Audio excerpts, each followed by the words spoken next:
手伝ったからって報酬は減らさないでくれよ。 And it's that attitude that gets him turned down for all of the Hololive collabs.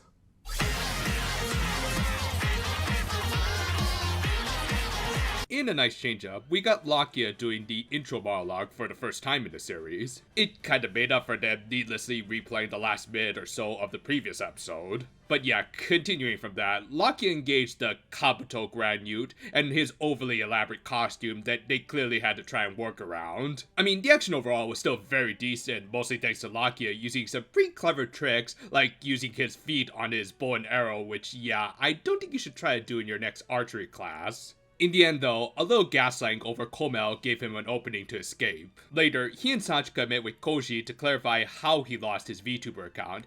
They also explained how he got hold of his model, in that he didn't, he just made a new one from scratch, and I guess no one questioned why the drastic change in models, and more importantly the voice, but whatever, I've heard that some VTubers just get replaced a lot. Still doesn't explain why both of these rigs look so damn cheap, other than, well, toy. But yeah, after his channel was somehow hacked and he was locked out, he learned about what the imposter was doing and wanted to stop him. Obviously, this is an allegory for actual scams that can happen when someone's account is taken and then the hacker can sell commenters on some cryptocurrency or something under the guise that they could be someone they could trust because they sub to them. Again, good on the show for addressing some very real issues. That said, Lakia rightfully wanted to know why Koji didn't bother to properly inform them of what he was trying to do. 言いたくなかったんだよ。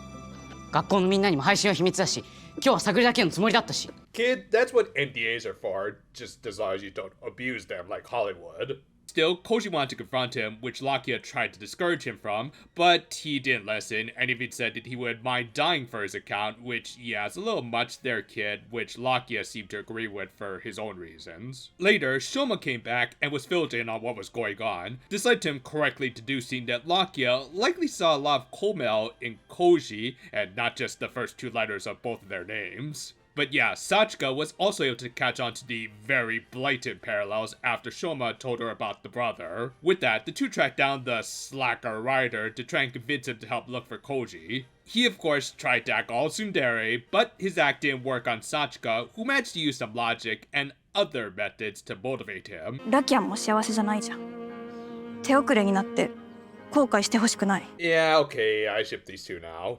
Like, not only are they playing one of the most attractive couples in this whole damn franchise, but I do like the genuine bond that these two are forming, with again Sachika showing that beyond the Valley Girl-esque persona, she was very perceptive of other people's feelings. Though, while she did treat Shoma more like a little brother, she and Lakia kind of were giving off the classic I can fix him vibes, which, yeah, I kind of dig, I'll admit. Meanwhile, Suko is sorting through his snacks for the Shoma clones, like his chocolate chip cookies brand cookies. Redundant much redundant? Naivo also paid him a visit, where the two exchanged notes, including how Suga supposedly valued Hanto as his potential savior, just ignore the fact that he was slowly poisoning the guy.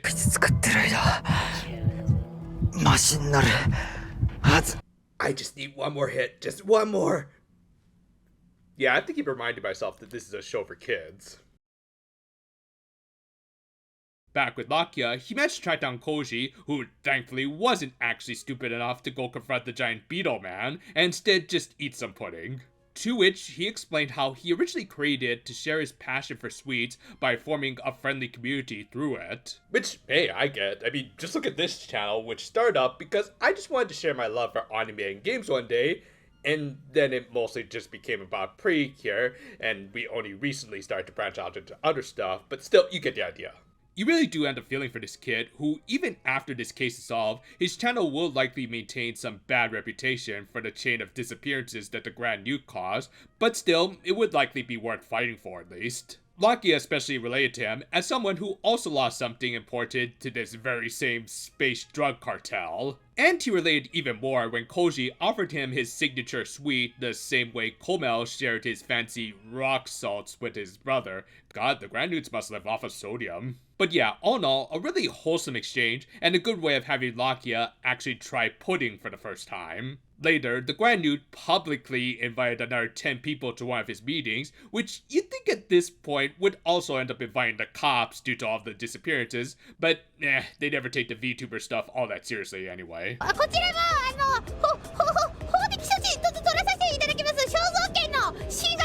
But yeah, it was an obvious trap for Lakia that the writer willingly took. Thus, after the Grand Duke captured his latest victims with zero depth perception apparently, they began their battle, but with the assistance of a couple of agents that he had convinced to help catch the rogue part-timer. Fortunately, Lakia also got some help from Shoma, who, yeah, I guess his stomach issues were starting to settle for whatever reason. Yeah, he just didn't get a lot of focus this week, but I guess we could assume seeing the wholesomeness of Sachika/Lakia reduce some of his stress. If anything, I'm at least glad that they addressed my ice cream cake questions from last week, as while he did use another ice cream gochizo, it also apparently had enough cake properties they also got the Gavv whipper out of it. He called it an ice cream cake sword, even though it looked exactly the same, but whatever, budgets and all that. More importantly, it brought back the Whip Knights, who not only now had waffle armor, but also were affected by the jackpots.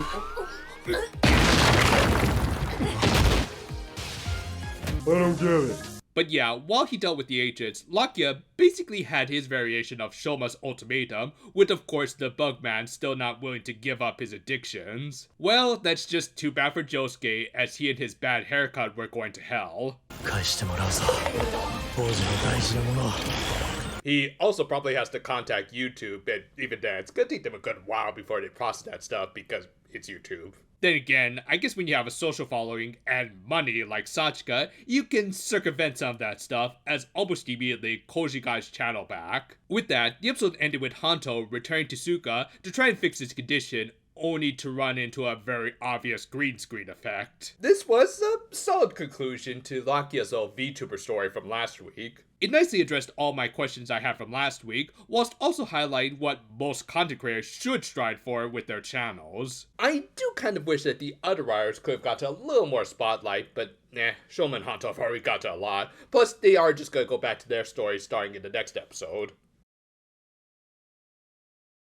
Even as someone who's obviously not a VTuber, this episode was still very relatable as a content creator and what our goals generally should be. Obviously, making money is always nice, but connecting with our community should also be a priority, more so if possible. The Grand Nude could be seen as representing the pure greedy side of content creators who not only steal the stuff, but is indeed doing it just for the money, or in his case, his candy fix. Conversely, Koji just wanted to connect with others, likely irregardless of the profit, even though he probably does need that money to buy that food, but still, he at least earned it. That stuff was touching, as was Lakia's development both individually and in his relationship with Sachika. Though, as a result, there also wasn't a lot of focus on Shoma and Hanto this week, and in the case of the former, it did feel like they kinda forgot about his ice cream time limit, though I guess you could justify that it wasn't the middle of the day. Plus, it was fortified by cake, but still, it's a little weird that all of a sudden it's not that big a deal. Still, at least Hanto's addiction to his dark chocolates was given time, plus at the end, they are obviously going to restart his arc in some very interesting ways with what Suka has planned, and were spoiled when they released this episode preview almost a week early on their YouTube channel. I guess the Grand Nudes hacked them or something.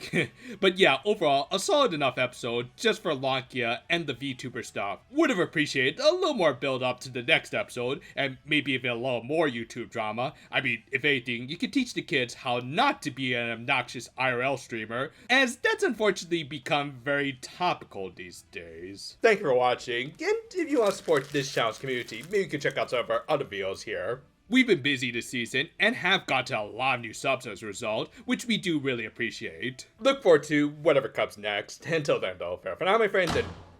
Hey, who are you and why are you eating my snacks? Nobody.